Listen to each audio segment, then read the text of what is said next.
Yo, what is going on, Headliner Nation? We need to jump into some tight end analysis because unless you have Trey McBride, Brock Bowers, George Kittle, and kind of Jonnu Smith, you really don't have anybody that you can trust at the tight end position right now.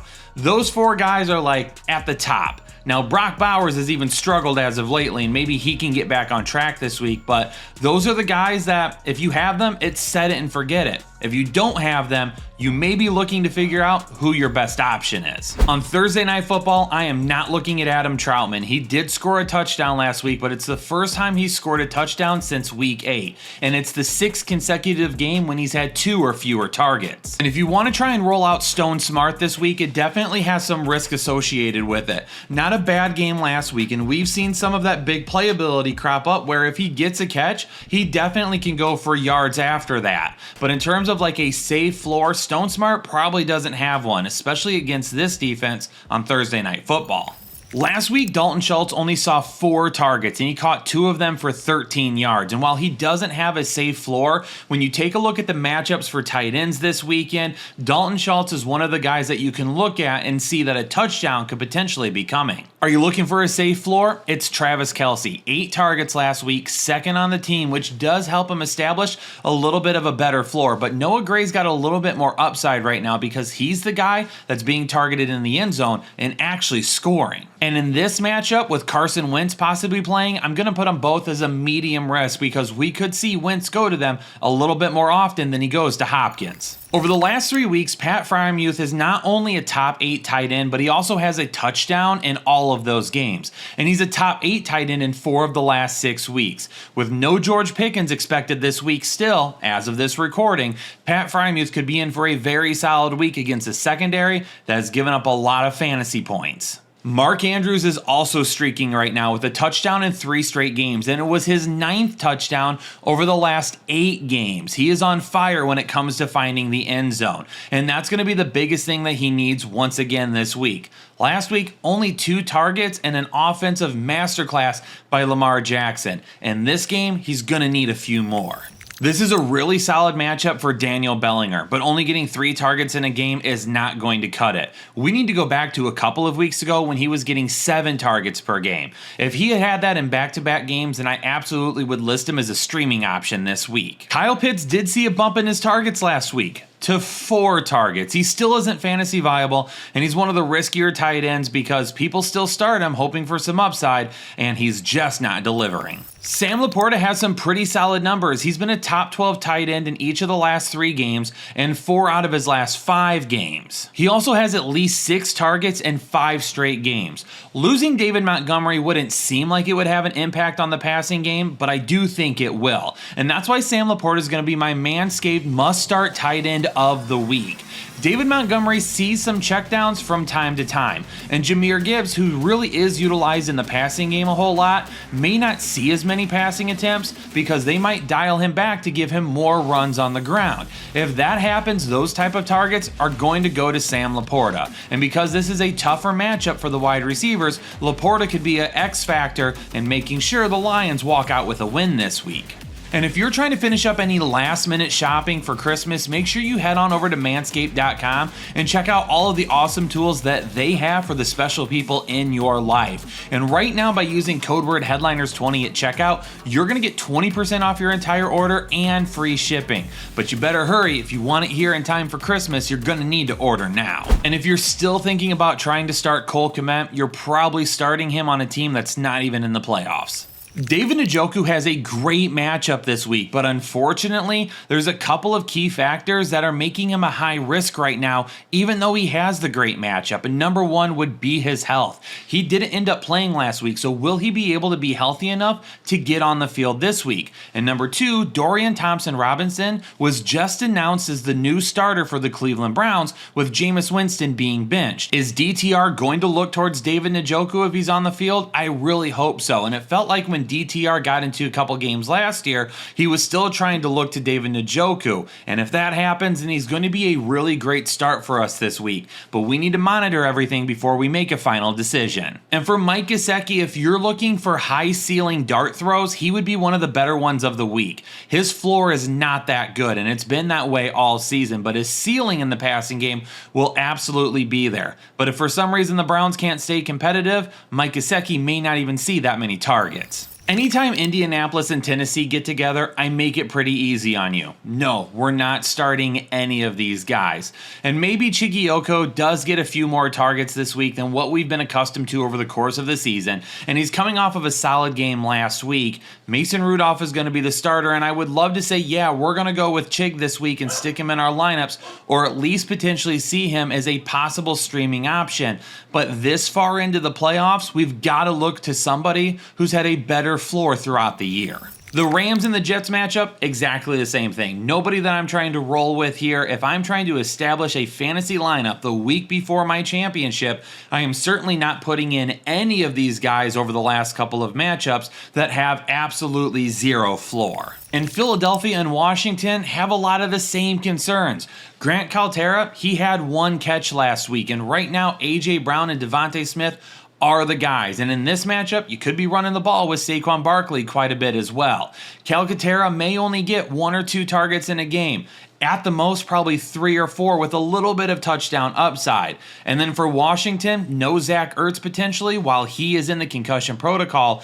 Ben Sinnott, who we've seen some good things from this year, probably isn't worth the risk as a rookie tight end in week 16. Is it possible that we see Trey McBride put together a 1,000-yard season but not find the end zone even one time? That's absolutely insane to think about. And if he actually had some touchdowns, he would be the runaway tight end one on the season. It may not even be close. He's got one of the best floors in all of fantasy football for the tight end position and is even a lot safer than Brock Bowers right now. And I know that was kind of a debate a couple of weeks ago, but give me Trey McBride over Brock Bowers. And feel free to ignore Tommy Tremble this week. Only 2 targets last week and nothing more in sight. Since returning from injury, TJ Hawkinson hasn't had the highest upside in the world, and that can be okay at the tight end position. While we've become accustomed to him being one of the top 5 or 10 scorers every single week, right now he's a guy that's barely flirting with being a tight end 1. And because of that, he doesn't have a ton of upside that's going to help us win a fantasy matchup. But with how bad tight ends are, if you have TJ Hawkinson, I would much rather put him in my lineup this late in the season than take a gamble on somebody on the waiver wire who hasn't really done much of anything and then get nothing out of them, while Hawkinson could have still given us a few points. Noah Fant saw 7 targets last week, which was second on the team, and let's keep our fingers crossed for this week that Sam Howell, if he starts, is looking towards Noah Fant a little bit more often as well. Noah Fant is one of my top streaming options of the week if you don't have anybody that has a safer floor. When Drake May took over as the starter, Hunter Henry was seeing quite a bit of targets and May was looking his way often. But now Austin Hooper has kind of entered the mix, and the passing game as a whole is really inconsistent for the Patriots. So as of right now, I'm staying away from any tight end on New England. Dalton Kincaid was tied for the team lead in targets last week, and while that would be great for fantasy owners moving forward, to me that's more because of Detroit's linebackers being banged up. Really, when you have linebackers where you're 4 and 5 deep at this point, like the Lions are, you're not going to be able to keep up in coverage with really good tight ends, and that's what happened with Dalton Kincaid. Brenton Strange had 12 targets last week, and this is not the first time this season that we've seen him be fantasy viable without Evan Ingram. Mac Jones is going to look his way, and if he's still out there on your waiver wire and you've been dealing with issues at the tight end position, Brenton Strange needs to be picked up right now. If you already have him and you don't have one of the top 5 or 6 options right now, then Brenton Strange is just as good as anybody. Brock Bowers now has back-to-back weeks without being a tight end 1, and he's only been a tight end 1 one time in the last 4 weeks.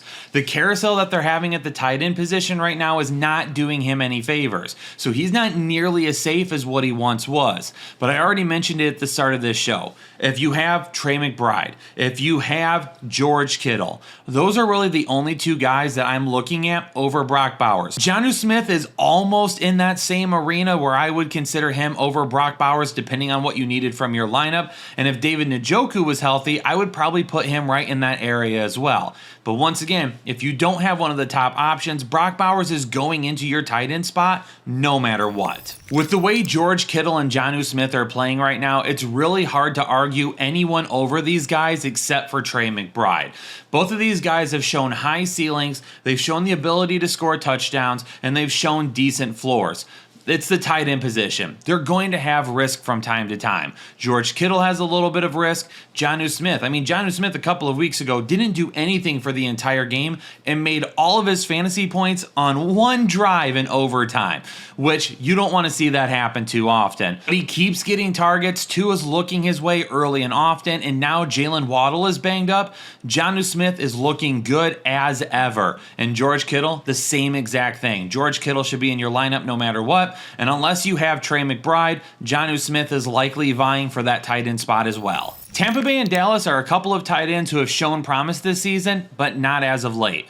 For Cade Otton, his unfortunately really has to do not only with Mike Evans being healthy, but the work in the run game that we've seen Tampa Bay using as of recent, and then Jalen McMillan and his breakout over the last couple of weeks. McMillan is getting some of those targets that Cade Otton was at one point in time, and they're just not looking to Otton that much right now. And then for Jake Ferguson, when he was hurt and Luke Schoonmaker was playing, Cooper Rush seemed to be looking his way the entire time.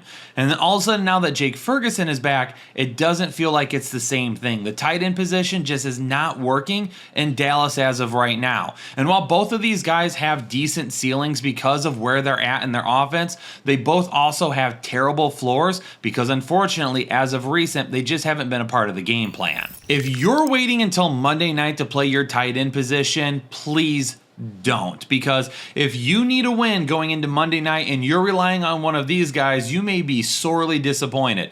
Just play somebody else who has a little bit more upside, because for Juwan Johnson and Foster Moreau, who's it going to be? Juwan Johnson was getting looks and then all of a sudden he disappears. Foster Moreau hadn't been looked at all. He gets the touchdown last week.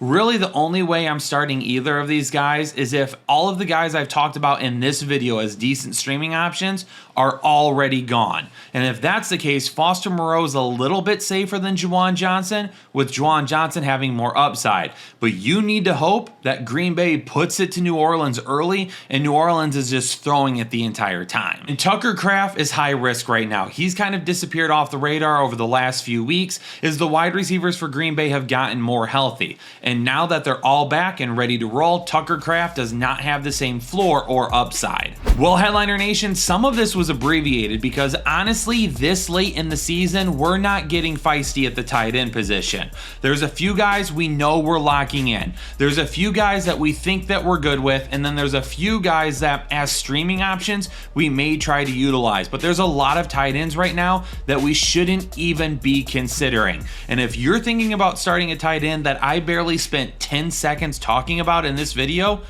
you better start looking elsewhere. But for now, I'm going to get out of here, Headliner Nation. Hopefully you all have a great rest of the day. Quarterbacks and wide receivers will be out tomorrow, Thursday, depending on when you're watching this video. So make sure you check those out then. Stay safe, stay healthy, and I'll catch you all in the next episode of the Fantasy Headliners.